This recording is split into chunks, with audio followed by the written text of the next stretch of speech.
Okay, are all the webs prepared to have paid content?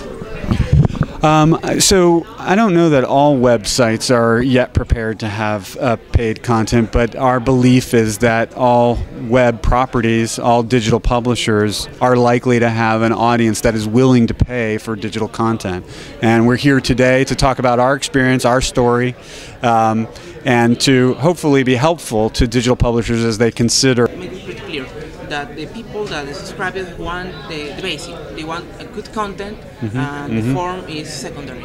Now, what would you say to those ways of business that prefer to give quick content, but they do not contrast that information, they just offer just that? So I think great content is a prerequisite to charging, obviously, but I wouldn't say that form is not important. I think the form of the content, the where it's available, on what platforms, how usable it is, its design is also very important. And so I don't want to give the impression that it's just the content. It's both the content, the design, the usability. All of those things are important. For websites or publishers that are more focused on delivering sound bites or smaller pieces of content or breaking news content, it's tougher to charge for it because so many other publishers do the same.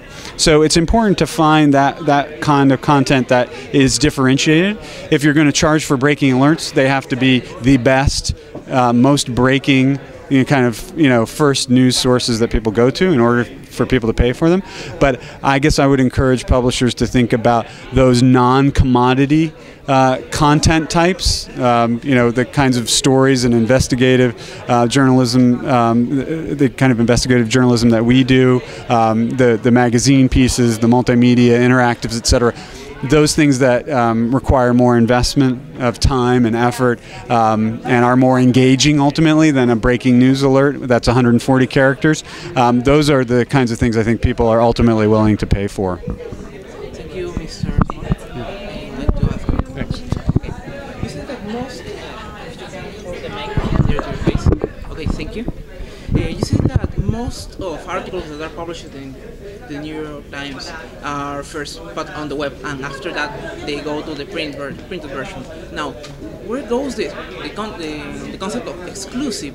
Because this is here in Peru. Most of newspapers that have also a web, they have two ways. They have the people that write for the printed version and the people that write for the web. Well, first of all, there's a lot that's published on the web that does not get into the paper because there's so much more the background we bring to it. Okay. Now, again, this question is similar to the one that I asked Marco. It's about the people that just offers content, quick content.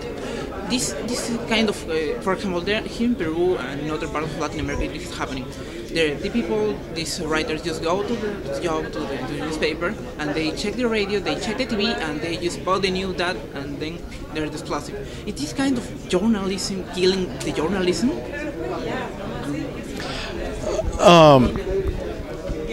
I mean, again, what Paul said, I don't think that if you can't differentiate yourself, if you can't offer something unique, you're going to have your business model is going to be challenged. In terms of our aggregators, our Twitterers, our radio reports that just read the newspaper, hurting journalism. It's been happening in other forms for years. I mean, if you go to the radio and you listen to the news reports in the story in the morning, it's very often it was reported in the New York Times. The New York Times is saying. So we look at those types of things as traffic drivers. So everyone who's going out there tweeting about a New York Times story, and we are the #1 tweeted newspaper in the world. I think we are also, with columnists and journalists, the #2, 3, and 4 most tweeted newspaper in the world. So you have to get down to 5 or 6 before you get someone else. Those all things drive traffic to us. So.